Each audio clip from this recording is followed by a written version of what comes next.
Assalamualaikum bosku, welcome to my channel. Sebelum menonton jangan lupa subscribe, nyalakan dulu loncengnya, dan jangan lupa like dan komen. Dan jangan lupa ambil posisi rebahan kalian. Untuk kalian selamat menyaksikan. Ketika menghadapi tahta ilahi keabadian dan penciptaan, bahkan fisik Dewa Cahaya Long Hao Shen benar-benar ditekan, sampai-sampai kekuatan emas gelap di tubuh dan jiwanya berangsur-angsur menghilang.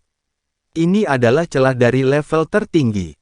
Tapi Hao Yue tidak sama, kekuatannya tampaknya sama sekali tidak kalah dengan tahta ilahi keabadian dan penciptaan. Itu tidak merugikan dari awal hingga akhir dalam bentrokan timbal balik, tetapi juga tidak mampu menangani niat tahta.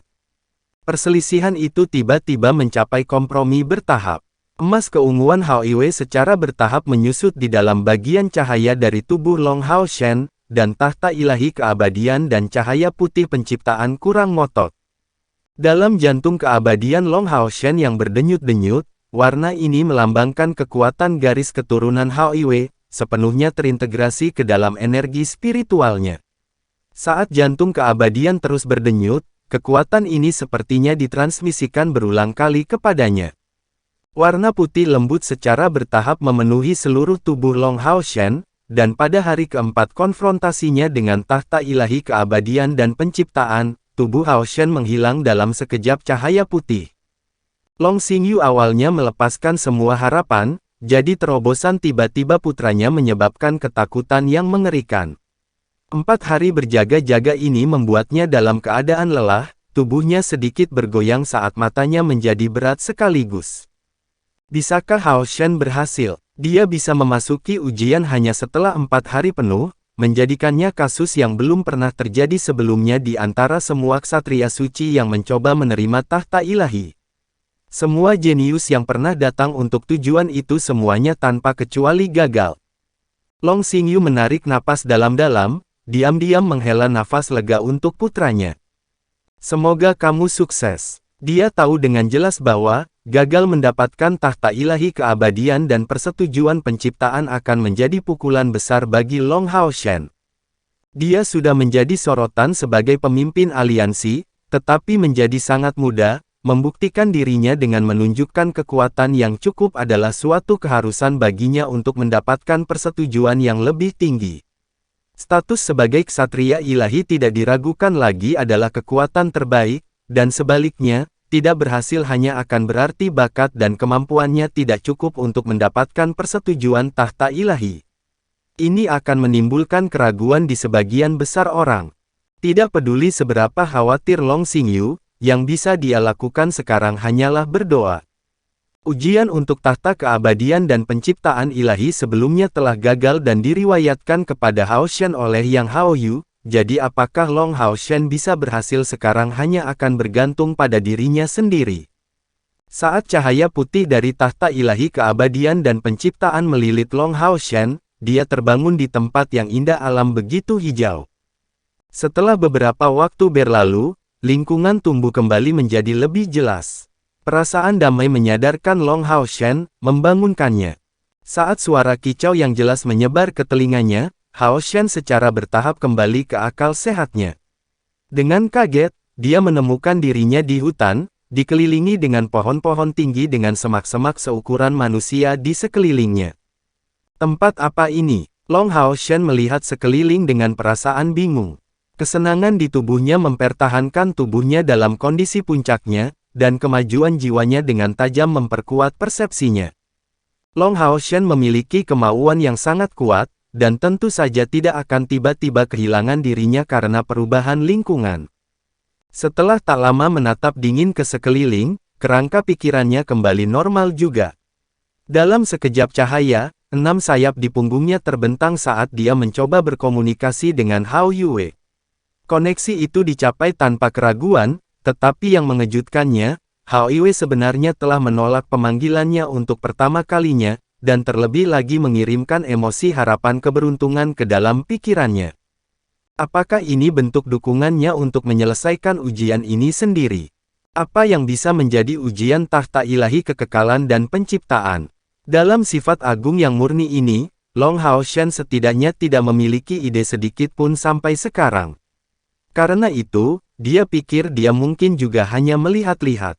Memiliki pemikiran seperti itu, dia mengepakkan sayap di punggungnya, tubuhnya melayang ke atas, dan terbang dari puncak pohon dalam sekejap mata, naik ke langit.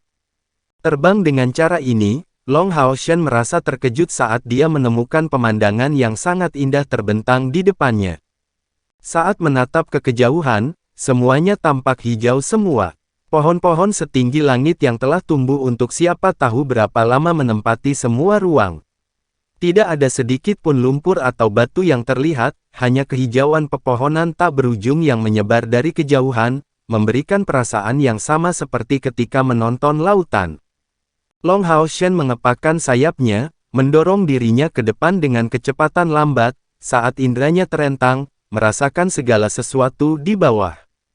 Karena tahta ilahi keabadian dan penciptaan telah mengizinkannya masuk, ujiannya seharusnya sudah dimulai. Dia tidak tahu apakah dia akan dapat menyelesaikannya atau tidak, tetapi tahu bahwa dia sudah memberikan yang terbaik. Saat dia terbang ke depan, suara tiba-tiba menyebar ke akal sehatnya.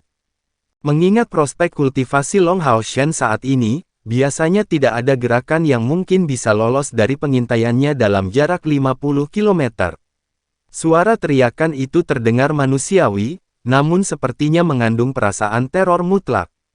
Long Hao Shen hampir tanpa sadar mengepakkan 6 sayap di punggungnya. Kecepatan terbangnya awalnya mampu mencapai tingkat yang sudah sangat menakutkan, membuatnya melintasi bentangan 5 km dalam sekejap mata, untuk menemukan secara akurat asal-usul suara melengking. Tepat ketika dia hampir menemukan targetnya, dia kebetulan melihat sosok putih di bawah puncak pohon, menuju ke arahnya. Tanpa memberinya waktu untuk mengidentifikasi sosok putih itu, sosok besar lainnya bergegas keluar, dan daun pohon yang tak terhitung jumlahnya jatuh, karena kehadirannya yang menindas yang menakutkan memaksa perasaan tersedak ke Long Hao Shen. Makhluk macam apa itu? Semua yang terlihat adalah tubuh bagian atas telanjang di puncak pohon, sebelum menghilang dari garis pandang Long Hao Shen, muncul seperti puncak muram yang datang dari semak-semak. Tangan tebal itu muncul seperti toples air, membentuk kepalan tangan dengan telapak tangan mereka yang besar, bahkan cocok dengan palu raksasa. Sepasang telapak tangan seperti itu bergegas keluar ke sosok putih di depannya, yang terperangkap di dalam sekejap mata. Saat ini juga, semua lingkungan tiba-tiba menjadi statis. Bahkan sosok putih yang terlempar ke langit, serta binatang ajaib yang menakutkan dalam mengejarnya berhenti di udara. Long Hao Shen mendengar suara yang benar-benar tanpa emosi menyebar kepadanya, ujian telah dimulai. Selamatkan sang gadis manusia, dan lindungi dia. Ujian akan berakhir jika gagal melindungi. Suara ini datang sangat cepat, dan sementara itu, Long Hao Shen mengambil kesempatan untuk melihat gadis berpakaian putih sepenuhnya. Saat ini, rambut hitam panjangnya benar-benar berantakan, tatapannya penuh teror. Tapi itu tidak mengubah fakta bahwa dia memiliki sosok yang menakjubkan, terlihat berusia 20-an, suara itu berakhir, dan lingkungan yang berhenti tiba-tiba melanjutkan gerakan mereka. Gadis berpakaian putih menuju ke sisi Long Hao Shen dalam sekejap, dua tangan besar yang sangat menakutkan datang langsung ke arahnya, dengan Long Hao Shen tepat di tengah. Menghadapi situasi seperti itu, Long Hao Shen tidak panik sedikit pun. Sejak ujian tahta keabadian dan penciptaan ilahi telah dimulai, dan meskipun spesifikasinya agak berbeda dari cerita ksatria ilahi langit berbintang yang Hao Yu, situasi globalnya masih agak mirip.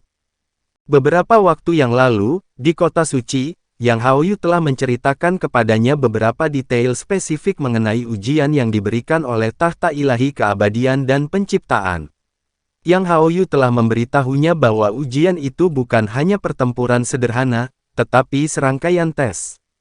Dengan premis menjadi ksatria suci yang memenuhi syarat, hanya ketika tahta ilahi keabadian dan penciptaan memberikan persetujuannya, orang yang diuji akan dimampukan untuk memasuki dunianya untuk menjalani ujian.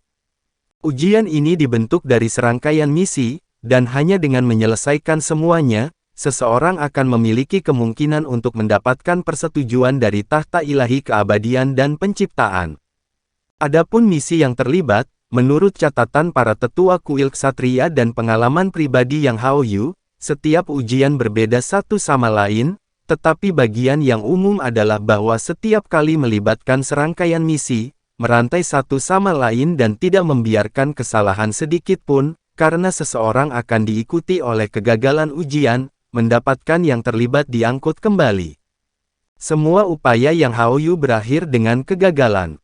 Peringatannya kepada Long Hao-shen adalah bahwa selama ujian yang diberikan oleh tahta ilahi keabadian dan penciptaan ini, tantangan terbesar sama sekali bukan ujian kekuatan, tetapi ujian hati dan atribut manusia. Dua kegagalannya ada pada aspek ini. Dan, terakhir kali adalah ketika dia yang paling dekat dengan titik itu, hanya untuk akhirnya diberitahu oleh tahta ilahi keabadian dan penciptaan bahwa cahayanya tidak cukup murni, dan telah menciptakan terlalu banyak ikatan spiritual. Dengan demikian dia akan ditolak selamanya. Ikatan spiritual ini mengacu pada binatang bintang surgawi tunggangannya. Tapi saat itu, setelah Yang Hao-yu merenung berulang kali, dia masih memilih untuk tidak meninggalkan tunggangannya. Tidak hanya mereka berdua sangat terikat satu sama lain, bahkan jika dia telah meninggalkan tunggangannya, itu mungkin hanya akan membuat ujian terakhir semakin sulit untuk diselesaikan. Dia memberitahu Long Hao-shen untuk belajar darinya, bukan untuk berkompromi dalam kualifikasinya dalam penentuan awal, tetapi bersikeras menunjukkan semua yang dia miliki. Saat itu, mungkin Yang Hao-yu belum cukup gigih, karena setelah menolaknya pada akhirnya, tahta ilahi keabadian dan penciptaan telah memberitahunya jika Anda bahkan tidak memiliki keyakinan untuk bersikeras, bagaimana Anda bisa mendapatkan persetujuan dan mencapai persyaratan.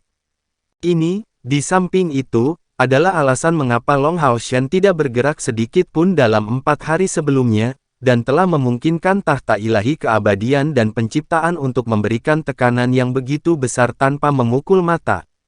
Dengan bersikeras menunjukkan dedikasinya sendiri, seperti yang diharapkan, tahta ilahi benar-benar hebat. Meskipun Hao Iwei juga telah berkompromi pada aspek ini, fakta bahwa kekuatan garis keturunan Hao Yue dalam tubuh Hao Shen tidak menghentikan ujian untuk memulai menyiratkan bahwa tahta ilahi keabadian dan penciptaan tidak selalu membutuhkan tubuh dengan kemurnian mutlak. Pikiran-pikiran ini hanya melintas sebentar di benak Long Hao Shen, ketika emas warna-warni menyebar di depannya, membentuk tirai cahaya yang sangat besar untuk memblokir dari sepasang tangan besar itu. Long Hao Shen merasa seolah-olah dihancurkan oleh gunung. Tubuhnya didorong melalui udara, dan meskipun dia tidak menderita luka, jantung keabadiannya langsung meningkatkan kecepatan berdenyutnya 3 kali lipat. Sementara tubuhnya diledakkan ke belakang, tangan kanannya menyapu udara di sisinya, hanya untuk menyapu pinggang gadis itu, dan membawanya pergi bersamanya di tengah pekikan. Sementara itu, tubuh mendarat di hutan di bawah, dan karena sosok besar itu sudah benar-benar terbuka di atas puncak pohon, Long Hao Shen mengerti bahwa menghadapinya di udara bukanlah pilihan yang bijaksana. Ini adalah sejenis monster yang menyerupai gorila. Hanya saja, ia memiliki sepasang sayap besar yang tumbuh di punggungnya. Tubuhnya yang tebal dan kokoh berukuran lebih dari 20 meter, dan bahunya lebarnya lebih dari 10 meter. Ini juga mengapa dia membawa kejutan besar ke Long Hao Shen sebelumnya. Tangan tebal yang menakutkan itu adalah senjata terbaiknya. Rambut emas gelapnya bahkan cocok untuk baju besi tingkat epik. Saat matanya yang berwarna merah darah yang ganas menatap Long Hao Shen, 2 lampu berwarna darah keluar dari matanya, langsung menuju Long Hao Shen. Tirai emas warna-warni menghilang sejenak sebelum menyusut sedikit, melindungi Long Hao Shen dan gadis berpakaian putih di tengah-tengahnya. Perasaan terbakar yang mengerikan langsung menyebar ke perisai siput ilahi matahari dan bulan, saat area luas semak di sekitarnya berubah menjadi abu. Kekuatan tumbukan tirani menghabiskan sejumlah besar energi spiritual Long Hao Shen, dan selanjutnya segera mendorong tubuhnya menjauh ke dalam hutan. Kekuatan yang sangat kuat. Kekuatan serangan gorila yang sangat besar ini menyebabkan Long Hao Shen sangat terkejut. Dia bahkan meragukan penilaian Yang Hao-yu. Bukankah dia mengatakan bahwa dalam ujian tahta ilahi keabadian dan penciptaan, lawannya tidak akan terlalu kuat? Tapi, gorila ini terlalu kuat. Dari dua tabrakan ini, Long Hao Shen dapat dengan jelas memastikan bahwa ini adalah binatang ajaib dari peringkat ke-10, dan bukan yang biasa. Kekuatan serangan ini membuktikan energi spiritual lebih dari 200.000, dan yang lebih menakutkan, kekuatan fisiknya yang sangat besar sama sekali tidak kekurangan energi spiritualnya. Sesosok melintas ketika Long Hao Shen kembali ke hutan, dan gorila muncul entah dari mana. Pohon-pohon hutan lebat itu patah satu demi satu, tampak seperti sumpit yang lemah. Sepasang telapak tangan raksasa gorila membentuk kepalan tangan, langsung menabrak Long Hao Shen. Saat tinju ini hancur, cahaya merah yang intens muncul di atas Hao Shen. Esensi api yang kuat bahkan menyebabkan udara berputar. Long Hao Shen tahu bahwa dia tidak mampu untuk tetap dalam posisi pasif seperti itu, jika tidak, kelelahan tubuhnya hanya akan meningkat. Sambil berpikir begitu, dia melemparkan tangan kanannya ke belakang dengan kekuatan, dan berteriak, "Pergi saja dulu." Bertarung dengan seseorang di punggungnya tidak diragukan lagi sangat mempengaruhi kinerja pertempurannya. Sambil melempar sisi dari punggungnya, dia pergi untuk berhadapan dengan dua tangan gorila yang turun. Dua pedang ilahi langsung muncul di tangan Long Hao Shen. Arya dari Dewi Cahaya dan pedang Hibiscus of Light disatukan menjadi satu, menunjuk ke langit, dan di punggung Long Hao Shen sosok emas besar naik, keturunan Dewa Cahaya. Niat pedang tak terbatas menyebar melalui sinar besar di langit, bergegas langsung menuju pergelangan tangan gorila, bertujuan untuk mengirim kepala gorila terbang. Dalam pemahamannya tentang niat pedang, kecakapan Long Hao Shen saat ini hanya mencapai nomor 1 di benua itu. Mengandalkan kekuatan niat pedangnya, dia telah mengalahkan musuh yang tak terhitung jumlahnya di atasnya dalam kultivasi. Dengan ledakan nyaring, niat pedang yang dikeluarkan dari Arya Dewi Cahaya mengenai pergelangan tangan gorila, meskipun serangan itu terus berlanjut. Hanya saja, yang terakhir meledak dengan tangisan yang menyakitkan.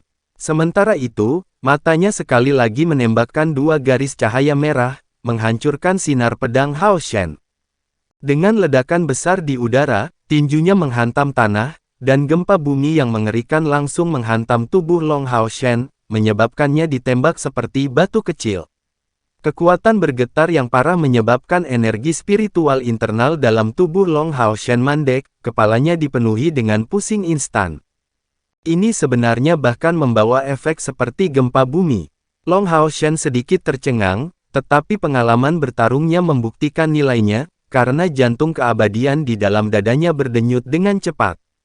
Mendorong tangannya satu sama lain, dua pedang ilahi membuat satu, berubah menjadi pedang kehidupan dan penciptaan. Setelah tinju gorila membuat lubang yang dalam ke tanah, tubuhnya yang besar tiba-tiba melompat keluar, bergegas langsung menuju Long Hao Shen. Api yang menakutkan melonjak keluar dari tubuhnya, tampak berwarna merah keemasan. Aliran udara merah panas yang memancar darinya mengubah sebagian besar tanaman di sekitarnya menjadi abu. Saat ini juga seekor naga air berwarna biru es tiba-tiba keluar, menuju ke gorila, dan hanya mencegatnya di udara. Naga air dan nyala api yang memancar dari gorila menyebabkan semburan kabut putih, dan saat tubuh gorila dibatasi, geramannya semakin ganas. Long Hao Shen sedikit terganggu. Dia telah membuat tanggapan yang tepat, dan merupakan orang yang paling diuntungkan dari periode penyesuaian ini. Memalingkan kepalanya, dia melihat gadis muda Sisi melambaikan tongkat biru es dan terus melantunkan mantra. Menangkap pandangannya, dia menjawab dengan anggukan ringan. Long Hao Shen juga menundukkan kepalanya ke arahnya, dan segera bergegas keluar. Sebelumnya, semua niat pedangnya pada gorila adalah meninggalkan bekas di pergelangan tangannya. Bulu gorila ini membentuk baju besi terbesar, dan memiliki pertahanan yang mencengangkan. Dalam kekuatan, gorila ini tidak memanfaatkan kekuatan medannya, tetapi kemampuannya benar-benar dapat digambarkan sebagai menakutkan. Kedua tangan menggenggam pedang kehidupan dan penciptaan, sosok emas di belakang punggung Long Hao Shen berubah menjadi lebih cemerlang. Emas yang intens langsung memenuhi udara, menyebar ke sekitarnya saat membentuk medan Dewa Cahaya. Dalam kekuatan absolut, Kecakapan fisik gorila yang ditambahkan ke energi spiritualnya menempatkannya sepenuhnya di atas Long Hao Shen. Hanya dengan mengandalkan kekuatan medan dia bisa mendapatkan kesempatan melawan gorila. Setelah menggunakan medan Dewa Cahaya, Long Hao Shen secara mengejutkan menemukan bahwa medannya telah membuat kemajuan yang cukup besar. Peningkatan ini berasal dari kendalinya atas medan, itu berubah dari sesuatu yang awalnya agak sulit dikendalikan menjadi prestasi yang santai. Persepsinya tentang semua cahaya menjadi berkali-kali lebih tinggi dari sebelumnya. Di dunia yang penuh dengan esensi cahaya ini, cahaya sama sekali tidak kurang. Esensi cahaya murni, di bawah daya tarik medan Dewa Cahaya, segera menyembur ke arah Long Hao Shen seperti sungai. Senyum redup muncul di wajahnya, dan sementara medan Dewa Cahaya berada di tengah-tengah berkembang, itu mencakup Sisi serta gorila itu. Sisi mengetahui dengan kaget tiba-tiba saja kekuatan spiritualku menjadi seakan-akan tidak terbatasi. Aku merasa seolah-olah tidak perlu mencemaskan kurangnya kekuatan spiritualku. Medan apa ini? Sisi tercengang. Medan cahaya menyelimuti tubuh sang gorila, yang tidak hanya menahan pergerakannya namun juga mewarnai tubuh yang awalnya berwarna merah membara dengan cahaya, bahkan bulunya, yang harusnya berwarna emas kehitaman, kini hilang digantikan warna pekat hitam. Jantung keabadian yang berdegup kencang, mengakibatkan perubahan. Benar, di dunia ini penuh dengan kehidupan, setelah sublimasi jiwanya, Long Hao Shen akhirnya menyelesaikan terobosannya dari peringkat kedua, secara resmi mencapai peringkat ketiga dari langkah ke-9. Kekuatan medan langsung menyebar keluar, mencakup area 2 kali lipat dari yang ditempati sebelum terobosannya. Mengontrol kehidupan, betapa kuatnya kemampuan itu. Gorila itu telah menghancurkan kedua pohon itu, tetapi benar-benar terikat oleh cahaya keemasan warna-warni itu. Long Hao Shen memiliki senyum redup di wajahnya. Mengarahkan tangan kanannya ke gorila itu, dia segera menembakkan 2 sinar cahaya warna-warni dari matanya, menyerang mata gorila itu. Tubuh gorila itu bergetar hebat, saat cahaya warna-warni di sekitarnya berbondong-bondong menuju tubuhnya. Tubuh gorila terus bergetar tanpa henti, cahaya merah keemasan menyembur keluar dari tubuhnya sementara itu, menolak emas warna-warni. Namun, itu terlalu lemah dibandingkan dengan medan Dewa Cahaya pasca evolusi ini. Perjuangan gorila mulai semakin lemah, dan lambat laun, tubuhnya berhenti gemetar, saat ekspresi teror berangsur-angsur memenuhi matanya. Tubuhnya yang besar menyusut secara bertahap, mulai dari ukuran gunung kecil itu semakin kecil. Beberapa saat kemudian, gorila yang sebelumnya belum pernah terjadi sebelumnya tiba-tiba setinggi di bawah 1 meter, tampak seperti versi mini, namun cantik. Saat ini, ia tidak memiliki keganasan sebelumnya dan matanya dipenuhi dengan ekspresi kehilangan bersama dengan sedikit keluhan. Benar, ini adalah kekuatan kendali atas kehidupan. Long Hao Shen langsung mengubahnya kembali ke masa bayi. Itu tidak hanya kehilangan usianya, tetapi juga kekuatannya. Meskipun ini adalah keadaan yang hanya bisa dipertahankan dalam medan Hao Shen, itu sudah cukup selama pertempuran. Ancaman apa yang bisa ada dalam menghadapi gorila kecil mini seperti itu untuk Long Hao Shen? Ini seperti itu untuk Long Hao Shen.